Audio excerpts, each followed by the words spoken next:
수강생 여러분, 안녕하세요.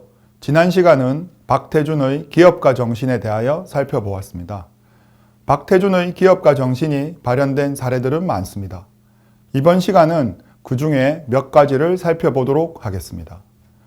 제철 보국을 계속해 나중에는 인류까지 확산하는 것입니다. 그는 우향우 정신을 이야기하면서 기적을 말합니다. 앞서 설명했듯이 새벽 4시에 건설본부 앞으로 모두를 불러놓고 이야기를 한 것이 우양우입니다. 당시 제철소 차관을 제공해 달라는 요청을 미국은 거절했습니다. 그 거절했던 이유를 썼던 사람이 바로 세계은행 IBRD입니다. International Bank for Resurrection and Development, 즉 세계부흥개발은행이라고 불렸는데 한국은 부흥과 개발을 하기 위해 제철소를 만들어야 하니 차관을 빌려달라고 했지만 미국은 빌려주지 않았습니다. 거절 이유는 이미 일본이라는 가까운 나라에 철강 업체들이 있고 한국이 할 이유도 없고 무엇보다 한국은 그런 것들을 할 만한 역량이 안 된다는 것입니다. 그리고 일본도 한국에서는 불가능하다고 이야기를 했다는 것입니다. 그런데 결국은 어떻게 했을까요? 불가능하다고 했던 일본으로부터 배상금을 받아 시작합니다. 그 돈은 사실 매우 부끄러운 역사를 담보로 해서 빌려온 돈이기 때문에 반드시 성공해야 했습니다. 그는 이기기 위한 돈을 가져왔는데 라는 이야기를 했습니다. 그래서 그것을 바탕으로 우향우 정신으로 박태준 회장은 결국 성공시킵니다. 국가의 부름을 받고 영일 만에 모였을 때 우리는 아무것도 없는 빈손이었습니다. 그러나 국가의 핵심 기간 산업인 철강 산업을 일으켜보자는 비장한 각오로 모든 조소와 부정적 논리를 뒤로하고 건설에 박차를 가했던 것입니다.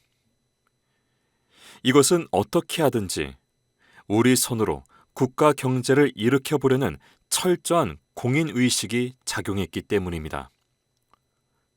우리는 단순한 고용인이 아닙니다. 포스코인이 되는 순간부터 우리는 국민에게 봉사해야 하는 공인이 된 것입니다. 지난 시간에 말했듯이 철을 만들어야 하는데 한국은 한 번도 해본 적이 없었습니다. 그리고 일본이나 미국에서도 불가능하다고 했습니다. 그런데 그는 이것을 하기 위해서는 성공 아니면 죽음뿐이라고 이야기합니다. 그는 제철소의 핵심 연료가 되는 철광석과 그 철광석을 녹일 수 있는 유연탄을 확보하기 위해서 백방으로 뛰어다녔으며 종합제철소 1기를 완공하고 흘러나오는 첫 샘물을 보면서 이렇게 말했던 것입니다. 이런 것들이 바로 우향우 정신입니다. 당시 내 보고서는 틀렸다고 보지 않습니다. 지금 다시 보고서를 쓰라고 해도 똑같은 보고서를 쓸 것입니다. 하지만 내가 모르고 지나친 것이 하나 있습니다. 그것은 바로 박태준입니다. 내가 잘못 판단한 것이 아닙니다. 박태준과 포항제철이 기적을 일으킨 것입니다. 1968년 IBRD에 부정적 보고서를 써서 차관 도입이 실패로 돌아가게 만들었던 존 자페 박사도 1986년 박태준 회장을 만난 자리에서 이렇게 말했습니다. 20여 년이 지난 지금 다시 보아도 객관적인 내용이나 상황에서 한국이 포항제철과 같은 공장을 짓는 것은 불가능한 일이지만 박태준은 그걸 해냈다는 것입니다. 새로운 산업이 발달하고 신소재가 계속 개발됨에도 불구하고 철강제는 지금까지와 마찬가지로 기초 소재로서의 위치를 계속 유지할 것입니다. 값싸고 질 좋은 철강제를 공급하는 것은 모든 철강인이 인류에 대해 가지고 있는 의무입니다.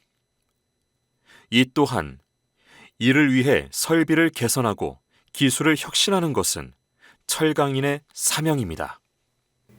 그는 1984년 US 스틸사의 회장과의 대담 중에 이렇게 이야기했습니다. 기술 개발을 통한 제철 보국의 의지는 전 세계 누구를 만나더라도 박태준 회장보다 강한 의지를 가진 사람은 없었습니다. 중국의 개방개혁 초기인 1978년 8월에 당시 주석이었던 덩샤오핑이 일본에 가서 그 당시 일본 신일본 제철 회장인 이나야마 요시히로에게 우리 중국에도 포항제철소 같은 제철소를 하나 지어달라고 이야기를 했습니다. 이나야마 회장은 공장이야 지어줄 수 있다. 말했듯이 공장은 어차피 짓는 것은 다 지을 수 있다. 그렇지만 중국에는 박태준 같은 인물이 없기 때문에 포스코 같은 제철소를 만들지는 못한다라고 답합니다. 즉, 그저 그런 수준의 제철소는 만들 수 있지만 포스코처럼 뛰어난 공장을 짓지는 못한다는 이야기를 한 것입니다. 그만큼 포스코는 기술력과 수준 그리고 혁신의 정도가 일반 제철업체들은 상상할 수 없는 수준이었습니다. 구국 선열들의 피해 대가인 대일 청구권 자금이 공장에 투입됐습니다. 첫 출선은 공사의 성공 여부를 판가름하는 것이었습니다. 성공 아니면 죽음뿐이라는 각오로 매달려온 우리에겐 생사의 갈림길과 같았답니다. 마지막으로 그는 사명감 이야기를 했습니다. 박정희 대통령으로부터 한일 국교 정상화를 위한 대일 특사 임무를 부여받았을 때 그 돈을 꼭 받아와야 한다고 했습니다. 제철 보국을 해야 했기 때문입니다. 그래서 이런 이야기들을 보면 박태준 회장의 뛰어난 사명감과 기업가 정신, 그리고 군인이었다가 경영자였다가 다시 교육자였다가 정치인으로 변하는 모습들을 보면서 포스코 그룹과 박태준 회장의 기업가 정신 및 뛰어난 성과를 확인할 수 있습니다. 이번 강의는 9번째 강의로 포스코 그룹과 기업가라는 주제로 살펴보았습니다. 다음 10번째 강의에서는 유한양행과 기업가라는 주제로 강의를 이어가도록 하겠습니다. 감사합니다.